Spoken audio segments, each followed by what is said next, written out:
Hello student. Class 8 में हम लोगों ने क्लास 12th में हम लोगों ने जो है लास्ट क्लास में जो है इंडिपेंडेंट इवेंट के कॉन्सेप्ट को देखा था और उससे रिलेटेड हम लोगों ने कुछ प्रॉब्लम भी सॉल्व किए थे। जैसे हमारा ये एग्जाम्पल 13 था, है ना, कि अगर ई और इफ इंडिपेंडेंट है तो ई इफ कॉम्प्लीमेंट भी इंडिपेंडेंट होगा। और फिर मैंने आपको एक क्वेश्चन जो था वो प्रूफ करने के लिए भी दिया था, ए नंबर। बी नंबर तो मैंने प्रूफ कर दिया था ऑलमोस्ट, ठीक है। और इसके बाद हमारा जो था एक्सरसाइज 13.2 का जो क्वेश्चन था वो मैंने आपको मार्क करा दिया था आपको सॉल्व करने के लिए, ठीक है। इसमें मैंने क्वेश्चन सॉल्व भी कर दिया था 12 नंबर, है ना। चलिए मैं आज जो है एक मैंने बोला था 14 आपको छोड़ देने के लिए, फिर भी मैं आज चलिए 13 नंबर भी एक सॉल्व कर दे रहा हूँ, ठीक है। क्वेश्चन नंबर 13 मैं हिंट मैं पूरा सॉल्व नहीं करूंगा, मैं सिर्फ आपको एक आइडिया दूंगा। क्या बोल रहा है, two balls are drawn at random with replacement. यानी कि बॉल, ये हम बोल सकते हैं जैसे ही विथ रिप्लेसमेंट का कॉन्सेप्ट आएगा तो इसका मतलब जो मेरे इवेंट है वो क्या है, इंडिपेंडेंट है। इस चीज को आप ध्यान रखिएगा। और जब विदाउट रिप्लेसमेंट होता है तो वो डिपेंडेंट कंडीशनल प्रोबेबिलिटी का प्रॉब्लम होता है। इस चीज को आप समझिए, ठीक है। सो यानी कि हमने एक बॉल निकाला, फिर उसको निकाल कर देखा और वापस बैग में रख दिया, तो नंबर ऑफ बॉल्स जो है वो it will remain same. But without replacement में क्या होता था, बॉल हम लोग निकालेंगे तो उसको बाहर ही रखेंगे देखने के बाद, अंदर नहीं। तो इससे क्या होगा, जो नंबर ऑफ बॉल्स हैं वो चेंज हो जाएंगे। तो इसमें ऐसा नहीं होगा। Containing 10 black balls and 8 red balls, find the probability that both balls are red. So both balls are red, इसका मतलब क्या है, बोथ बॉल्स आर रेड, इसका मतलब है, इस स्टेटमेंट को हम बोल सकते हैं first ball is red, ball is red and second ball is red. इस स्टेटमेंट को हम ऐसे दे सकते हैं ना। इसका मतलब इसके अंदर दो इवेंट है, E1 एंड E2।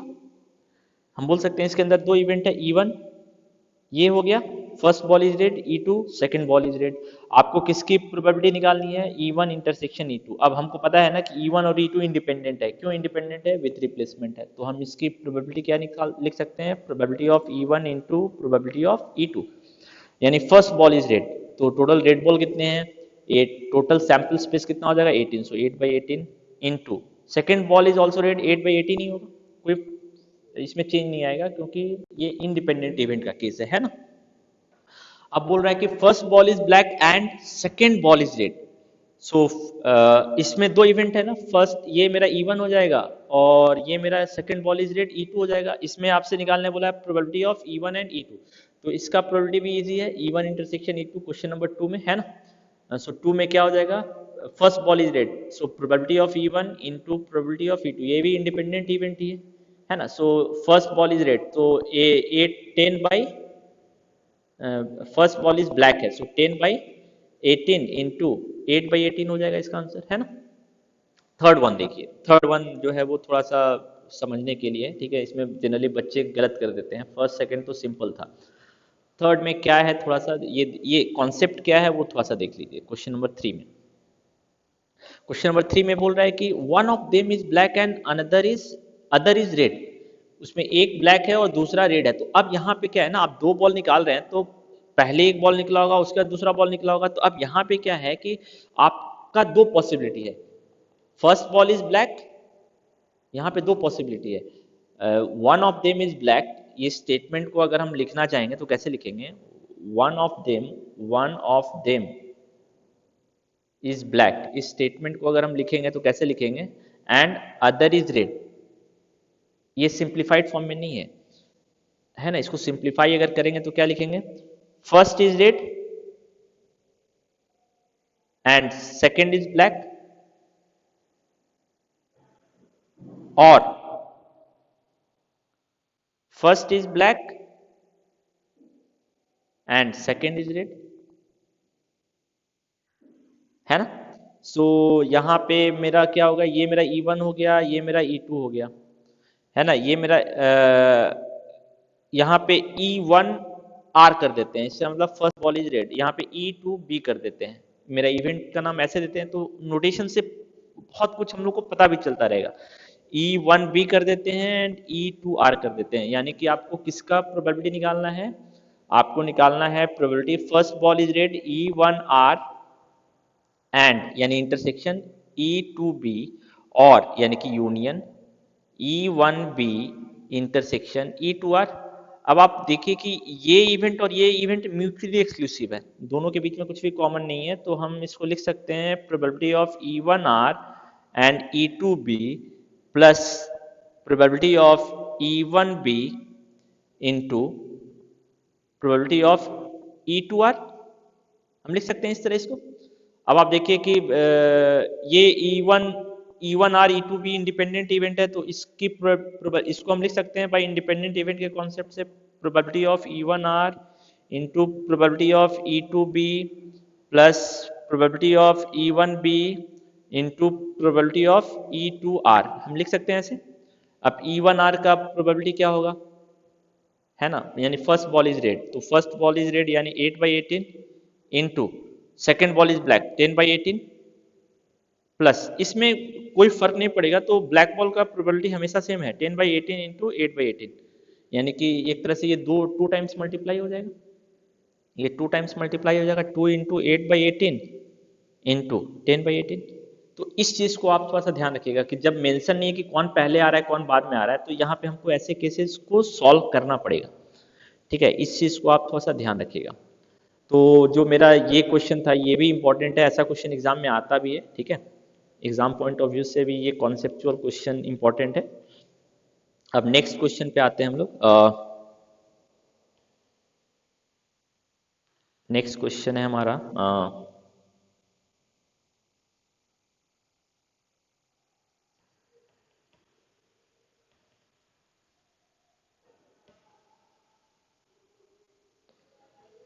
ये 13 भी सॉल्व हो गया, 14 पे आते हैं।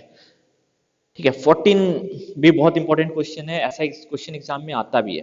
ठीक है, तो आज हम लोग इस पे और भी डिटेल देखेंगे इस टाइप के क्वेश्चंस का। 14 क्या बोल रहा है, probability of solving a specific problem independently by A and B are 1/2 and 1/3, यानी कि यहाँ पे दो इवेंट हो रहा है, A will solve the problem and दूसरा event B will solve the problem. तो हम क्या करते हैं ना, नाम लिख लेते हैं, ए क्या है मेरा, ए विल सॉल्व द प्रॉब्लम, आप E1 E2 भी दे सकते हैं, तो बट ए से पता चल रहा है कि A will solve the problem, है ना, A will solve the problem and B का मतलब क्या है, B will solve the problem, इसका मतलब ये है। तो आपसे क्या पूछा है, if both try to solve the problem independently find the, already ये बोला है, यानी ए और बी जो है वो इंडिपेंडेंट इवेंट है, both try to solve the problem independently, already ये मेंशन कर दिया आपके बुक में, तो आपको ऑलरेडी पता है कि इसका मतलब हम लिख सकते हैं probability of A B is equal to probability of A into probability of B. इसके अलावा तीन स्टेटमेंट और भी है, उसको भी हम यूज कर सकते हैं। अब हम देखते हैं क्वेश्चन क्या पूछ रहा है, find the probability that the problem is solve, तो प्रॉब्लम सॉल्व हो जाएगा, इसकी क्या प्रोबेबिलिटी है। अब आप देखिए दो लोग प्रॉब्लम सॉल्व करने बैठे हैं, तो आप जो क्वेश्चन पूछने वाला बोल रहा है कि प्रॉब्लम सॉल्व हो जाए, यानी कि उसको चाहिए कि प्रॉब्लम सॉल्व हो जाए, तो एक तरह से आप अब इस स्टेटमेंट को थोड़ा सिंप्लीफाई कीजिए, आप खुद से सोचिए कि कब प्रॉब्लम सॉल्व होगा, प्रॉब्लम कब सॉल्व होगा, जब कोई एक भी सॉल्व कर दे या दोनों भी सॉल्व कर दे। तो अब इसको स्टेटमेंट फॉर्म में कन्वर्ट कीजिए, इसको अगर आप स्टेटमेंट फॉर्म में कन्वर्ट करेंगे तो प्रॉब्लम इज सॉल्व, इसको हम कैसे लिखेंगे, problem is solve, it means what, इसका क्या मतलब है, A will solve and B will not solve, तब भी प्रॉब्लम सॉल्व हो जाएगा, और A will not solve and B will solve, तब भी प्रॉब्लम सॉल्व हो जाएगा, क्योंकि प्रॉब्लम कोई भी एक सॉल्व कर दे तो भी सॉल्यूशन मिल गया ना, और A will solve and B will solve, जब दोनों सॉल्व कर दे तब वो और भी अच्छी चीज है, बट प्रॉब्लम का सॉल्यूशन तो इस केस में मिल जाएगा। तो अब आप ऑब्जर्व कीजिए कि ये क्या हो रहा है, इवेंट वाइज अगर इसको नोटेशन वाइज लिखेंगे, ए विल सॉल्व यानी ए एंड यानी intersection, B will not solve यानी बी कॉम्प्लीमेंट, और यानी union, A will not solve B will solve, और A will solve A will solve and B will solve, इसी का probability आपको निकालना है। probability that problem is solved, it means what, you have to find the probability of this one. So इसका जो simplified form है ये है। अब आप देखिए कि ये म्यूचुअली एक्सक्लूसिव इवेंट है, तो इसकी प्रोबेबिलिटी क्या हो जाएगी, probability of A B complement plus probability of A complement B plus probability of A B. और आपको ऑलरेडी पता है कि ए और बी जो है इंडिपेंडेंट इवेंट है, तो ए और बी अगर इंडिपेंडेंट इवेंट है तो ए बी कॉम्प्लीमेंट भी इंडिपेंडेंट होगा, ए कॉम्प्लीमेंट बी भी इंडिपेंडेंट होगा, और ए भी तो इंडिपेंडेंट है। तो हम यहाँ पे अब इंडिपेंडेंट इवेंट के कॉन्सेप्ट को यूज कर सकते हैं और लिख सकते हैं probability of A into probability of B complement plus probability of A complement into probability of B plus probability of A into probability of B. अब ए और बी का प्रोबेबिलिटी आपको दे रखा है आपके बुक में, अगर आप ऑब्जर्व कीजिए प्रोबेबिलिटी ऑफ ए क्या दे रखा है 1/3 एंड प्रोबेबिलिटी ऑफ बी क्या दे रखा है 1/2। देख लीजिएगा ये क्या है, just take a look, sorry 1/2 1/3 है, उल्टा हो गया है ना। 2 ये है और ये 1/2 है और ये 1/3 है। तो अब आप ऑब्जर्व कीजिए कि ये कैसे सॉल्व होगा। So probability of A 1/2, probability of B complement, तो 1 - 1/3 होगा प्लस 1 - 1/2 इंटू 1/3 प्लस 1/2 इंटू 1/3। अब इसको आप सॉल्व कर लीजिए तो आपको पता चल गया कि A will solve the problem, sorry problem will be solve, इसका क्या सॉल्यूशन होगा है। सो ऐसे क्वेश्चंस जो आए ना, इसमें आपको यही देखना है, स्टेटमेंट को सिंप्लीफाई करना है, exactly one of them will solve the problem. So exactly one of them will solve the problem, ये दूसरा क्वेश्चन हो गया। तो exactly one of them will solve the problem, इसका मतलब क्या है, A will solve, B will not solve, और A will not solve and B will solve, दोनों सॉल्व ना करें, इसमें ऐसा होना चाहिए, क्योंकि बोला है कि एक ही लोग सॉल्व करें, ऐसी इसकी क्या प्रोबेबिलिटी है। तो क्या होगा, दोनों सॉल्व करेंगे तो ये कंडीशन इसमें नहीं आएगा, वो केस इसमें नहीं आ सकता है। तो इसकी प्रोबेबिलिटी, तो इसमें जो अभी हमने सॉल्व किया उसका एक ही पार्ट हमको, 3 पार्ट है, 2 ही पार्ट हमको चाहिए है ना। उसका हमको कितना पार्ट चाहिए, हमको जो है 2 ही पार्ट चाहिए है ना। हमको जो है इसका कौन सा पार्ट चाहिए, इसका जो है ये दोनों पार्ट ही चाहिए, इस ये नहीं चाहिए, यानी कि ये वाला प्रोबेबिलिटी अब गायब हो जाएगा सेकंड वाले क्वेश्चन में है ना। तो ये खत्म हो जाएगा, सिर्फ इतना ही हमको सॉल्व करना पड़ेगा। ठीक है, तो अब हम लोग चलिए ऐसा क्वेश्चन और भी सॉल्व करते हैं। ऐसा बहुत क्वेश्चन एराइज होता है एग्जाम में भी, ऐसा क्वेश्चन आता है, और नेक्स्ट जो हम लोग चैप्टर पढ़ेंगे ना रैंडम एक्सपेरिमेंट, उसमें भी ऐसा क्वेश्चन आएगा। जैसे देखिए मैंने कुछ क्वेश्चंस कलेक्ट करके रखे हैं, जैसे ये क्वेश्चन नंबर, अभी जो है ये मेरा क्वेश्चन नंबर 18, क्वेश्चन नंबर 18 हम लोग देखते हैं। क्वेश्चन नंबर 18 क्या बोल रहा है, the probability that 2 student A and B coming to school in time are 3/7 and 5/7। 2 student school आ रहे हैं टाइम पे, इसकी प्रोबेबिलिटी दे रखी है, यानी कि 2 इवेंट है ए, तो आप यहाँ पे लिखिएगा A means what, A is coming to school on time, B means what, B is coming, event आपको मेंशन करना पड़ेगा। आप डायरेक्टली ए और बी नोटेशन यूज नहीं कर सकते, पहले आपको बताना पड़ेगा मैं जो नोटेशन यूज कर रहा हूं उसका मतलब क्या है। ठीक है, तो ए और बी का मतलब क्या है वो आपको समझ में आया।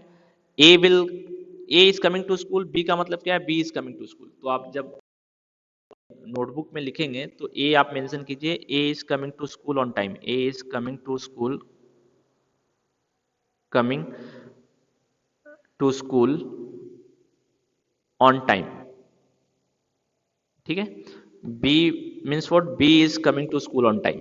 ठीक है, अब प्रोबेबिलिटी ऑफ ए और प्रोबेबिलिटी ऑफ बी आपको दे रखा है। प्रोबेबिलिटी ऑफ ए कितना दे रखा है 3/7 एंड बी का प्रोबेबिलिटी 5/7। सो 3/7 एंड 5/7, इसका प्रोबेबिलिटी 3/7 है, इसका प्रोबेबिलिटी 5/7 है। नेक्स्ट, अब आपसे पूछ रहा है assuming that the event A coming in time and B, यहां पे ऑलरेडी देखिए इवेंट भी उसने बता दिया आर इंडिपेंडेंट, ए और बी इंडिपेंडेंट है। Find the probability of only one of them coming to school in time, only one of them school, only one of them coming to school on time। उसने बोला है कि कोई एक ही आए school पे टाइम पे। आपसे किसकी प्रोबेबिलिटी पूछी गई है, probability that only one is coming to school on time. तो इसका क्या मतलब है, probability that A will come to school on time then B will not come to school on time, this is simple. और A will not come to school on time but B will come to school on time, क्योंकि इसने बोला कोई एक ही school समय पे आए। तो ये तो अभी हमने ऐसा क्वेश्चन सॉल्व किया था ना, तो ये दोनों म्यूचुअली एक्सक्लूसिव है। तो A B complement plus probability of A complement B, और ये इंडिपेंडेंट ऑलरेडी आपके बुक में लिखा हुआ था क्वेश्चन में। So probability of A into probability of B complement plus probability of A complement into probability of B, solve हो जाएगा। सो क्वेश्चन नंबर 18 जो था ऐसा ही क्वेश्चन था मेरे ख्याल से, ये आप अब इजीली सॉल्व कर सकते हैं। 19 पे आते हैं हम लोग। 19 क्या बोल रहा है, देखिए ऐसा एग्जाम में भी क्वेश्चन आया हुआ है, ठीक है। 19 क्या है, probability of solving a specific problem. ये देखिए ये आपके एनसीईआरटी बुक का क्वेश्चन है, और ये देखिए एग्जाम में भी आया हुआ है ऐसा क्वेश्चन है, ठीक है। 2 नंबर, सेकेंड नंबर हम लोग देखते हैं। The probability of A hitting a target is 4/5, B hitting a target is 2/3, then both fire at the target, find the probability that. Okay, so यहाँ पे हम इवेंट मेंशन करेंगे। चलिए मैं यही सॉल्व कर दे रहा हूँ। अब मेरे ख्याल से आप ये सारे क्वेश्चन आप खुद से सॉल्व कर सकते हैं। ए हिट द टारगेट, यहाँ पे मेरे ख्याल से नहीं दिखेगा, चलिए मैं अलग कर दे रहा हूँ इसको। A will target and B क्या है, B will hit the target. A hits the target, B क्या है, बी हिट्स द टारगेट। अब प्रोबेबिलिटी ऑफ ए दे रखा है, प्रोबेबिलिटी ऑफ बी दे रखा है, ये दोनों प्रोबेबिलिटी आपको दे रखा है, ठीक है। 4/5 देख लीजिए कितना है, 4/5 एंड 2/3, 4/5 एंड 2/3। सो इसकी प्रोबेबिलिटी 4/5 है, इसकी प्रोबेबिलिटी 2/3 है। ओके, नाउ नेक्स्ट आप क्या बोल रहे हैं, नाउ अब दोनों ने टारगेट पर फायर किया। अब बोल रहा है कि find the probability that at least one of them will hit the target, कम से कम एक जो है वो टारगेट को हिट कर दे। At least one of them will hit the target. So अब इस स्टेटमेंट को देखिए, at least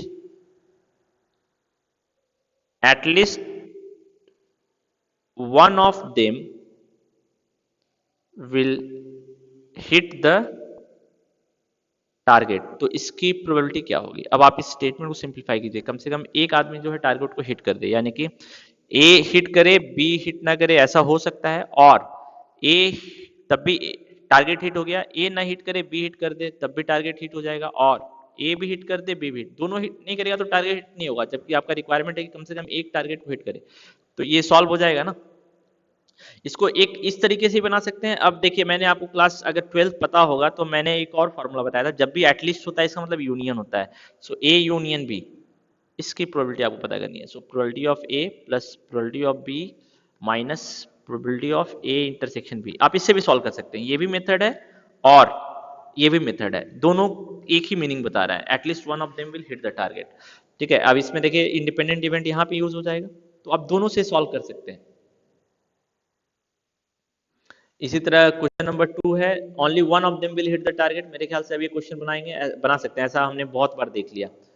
3 number, probability that 3 student solve the problem of mathematics. तो एक का नाम देते हैं ए, एक का नाम देते हैं बी और एक का नाम A will solve the problem, B will solve the, ये स्टेटमेंट आप लिख लीजिएगा। अब मैं जो है सिर्फ आपको आइडिया देता जा रहा हूँ। सो अब आप देखिए, all of 3 solve the problem. So probability of A will solve the problem and B will solve the problem and C will solve the problem, इसका मतलब यही है। तो ये तो सिंपल क्वेश्चन है। None of them will solve the problem, यानी कि A will not solve the problem, B will not solve the problem and C will not solve the problem. तो ये हमने ऑलरेडी देखा है कि अगर ए बी सी इंडिपेंडेंट है तो A complement B complement C complement B. अब यहाँ पे देखिए नहीं मेंशन किया हुआ है कि ये इंडिपेंडेंट, ये आप खुद से समझिए कि अगर 3 स्टूडेंट सॉल्व कर रहे हैं प्रॉब्लम को, तो ऑब्वियसली तीनों अलग अलग सॉल्व करेंगे, एक के सॉल्व करने की प्रोबेबिलिटी जो है वो दूसरे पे डिपेंड नहीं करेगी। तो हम बोल सकते हैं कि ये मेरा इंडिपेंडेंट इवेंट का केस है। Only one of them will solve the problem. So A will, अब यहाँ पे थोड़ा सा लेंदी हो जाएगा, A will solve, B will solve, C will not solve, और only one of them will solve the problem, sorry एक ही सॉल्व करे, A will solve B and C will not solve, तब होगा। या A will not solve, B will solve and C will not solve, और A will not solve, B will not solve and C will solve, ये 3 case होगा। तो अब solve हो जाएगा ना, इंडिपेंडेंट इवेंट वाला केस आप अप्लाई कर सकते हैं। Probability of A into probability of B into probability of C. ऐसा सेम इसमें भी हो जाएगा। यूनियन है तो पहले तीनों का सेपरेट, इसका प्रोबेबिलिटी प्लस इसका प्रोबेबिलिटी प्लस इसका, फिर इंडिपेंडेंट इवेंट का कॉन्सेप्ट अप्लाई कर दीजिए। ऐसा 4 केस में भी जा सकता है। तो अब देखिए क्वेश्चन सिर्फ लेंथी बन रहा है और कुछ नहीं, ठीक है। अब एक सो 21 भी 20 वैसा ही क्वेश्चन है, 20 आप खुद से सॉल्व कीजिएगा। हम लोग 21 देखते हैं, 21 नंबर। ओके, ए ऐसे ये भी एक बहुत इंपॉर्टेंट क्वेश्चन है, ठीक है, ये एग्जाम में भी आया हुआ है, ठीक है। तो ऐसा क्वेश्चन थोड़ा सा देख लीजिए। ए और इन सबसे थोड़ा सा अलग भी है। A speaks truth in 65% cases and B in 80% cases. So हम यहाँ पे इवेंट तैयार करते हैं। A means what? A will speak the truth, A will speak truth. B means what? B will speak truth. Percentage का मतलब क्या है? प्रोबेबिलिटी आउट ऑफ 100 टाइम्स कितनी टाइम्स वो ट्रूथ बोल सकते हैं। सो प्रोबेबिलिटी ऑफ ए क्या हो गया? 65/100। प्रोबेबिलिटी ऑफ बी कितना हो गया? 80/100, यानी कि बी कितनी टाइम्स सच बोल सकता है? 100 में 80 बार सच बोल सकता है, ठीक है। Now in what percent of cases are they likely to contradict each other in stating the same fact. अब क्या बोल रहा है कि वो दोनों जो है एक ही बात को बोल रहे हैं, एक ही फैक्ट पे बात कर रहे हैं, है ना। तो मान लीजिए एक ही फैक्ट पे बात कर रहे हैं, ए भी बात कर रहा है इसी चीज पे और बी भी बात कर रहा है इसी पे। या तो अब ये दोनों सच बोलेंगे या तो दोनों झूठ बोलेंगे, या एक तो सच एक तो झूठ बोलेगा, यही पॉसिबिलिटी है। अब बोल रहा है कि what is the probability that they likely to contradict when they are stating the same fact. अगर वो दोनों एक ही चीज पे बात कर रहे हैं तो इसका क्या प्रोबेबिलिटी है कि दोनों कॉन्ट्राडिक्ट कर लें उस चीज पे। तो कॉन्ट्राडिक्ट का मतलब क्या है? दोनों के बीच में विरोध आ जाए। तो विरोध कब आएगा? तो उस स्टेटमेंट को हम लिख सकते हैं, जब ए सच बोल रहा होगा और बी झूठ बोल रहा होगा तभी कॉन्ट्राडिक्शन होगा। दोनों अगर सच बोलेगा एक ही चीज पे तो कॉन्ट्राडिक्शन नहीं आएगा। तो ए सच बोले और बी झूठ बोल दे, और ए झूठ बोल दे और बी सच बोल दे, यही दो केस हो सकता है जब दोनों कॉन्ट्राडिक्ट करे एक दूसरे को। अदरवाइज दोनों झूठ बोलेगा तभी कॉन्ट्राडिक्शन नहीं होगा, दोनों सच बोलेगा तभी कॉन्ट्राडिक्शन नहीं होगा। सो इसकी प्रोबेबिलिटी क्या हो जाएगी? A B complement plus A complement B. अब इंडिपेंडेंट है तो दोनों का सेपरेट प्रोबेबिलिटी। अब ए का पता है प्रोबेबिलिटी तो ए कॉम्प्लीमेंट का भी निकल जाएगा और बी कॉम्प्लीमेंट का भी निकल जाएगा। तो ये क्वेश्चन सॉल्व हो जाएगा अब आपका। अब नेक्स्ट क्वेश्चन हम लोग देखें, सेकंड नंबर, ठीक है। तो अब आप ऑब्जर्व कर रहे हैं कि इस तरह का क्वेश्चन इजी है, कंडीशन है कि आपको स्टेटमेंट को सिंप्लीफाई करने आना चाहिए। सेकंड क्या है? A speak truth in 75% cases and B in 90% cases. In what percentage of cases are they likely to contradict each other in stating the same fact? So मेरे ख्याल से ये फर्स्ट के जैसा ही है, आप सॉल्व कर सकते हैं। Do you think that statement of B is true? तो बी का 90% केस है तो हो सकता है कि उसका चांस अधिक है ना। क्यों? 90% केसेज में वो सच बोलता है, तो इससे साफ पता चल रहा है। थर्ड नंबर देखिए, थर्ड नंबर क्या बोल रहा है? P speak truth in 70% of the cases and Q in 80% of the cases. P जो है 70% केस में ट्रूथ बोलता है और Q जो है 80% केसेस में ट्रूथ बोलता है। In what percentage of cases are they likely to agree in stating the same fact? तो कितने परसेंट ऑफ केसेज में वो दोनों एग्री करेंगे जब सेम फैक्ट को स्टेट कर रहे हैं, ठीक है। तो क्वेश्चन चल गया, P और Q दो स्टेटमेंट है। P है P स्पीक्स ट्रूथ, Q है Q speaks truth. Probability of P कितना है? 70/100। प्रोबेबिलिटी ऑफ Q कितना है? 80/100।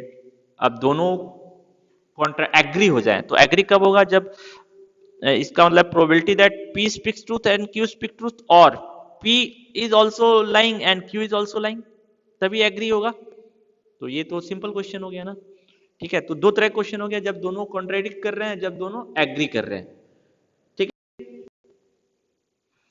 ओके, अब उसी में एक क्वेश्चन और ऐड किया हुआ है कि do you think that when they agree means both are speaking truth? तो 70 और 80% है, तो मोस्ट लाइकली जो है दोनों सच ही बोल रहे होंगे, क्योंकि परसेंटेज जो है ट्रूथ बोलने का वो अधिक है, ठीक है। तो 21 भी एक अलग टाइप का क्वेश्चन है, इसको भी आप सॉल्व कर सकते हैं। अब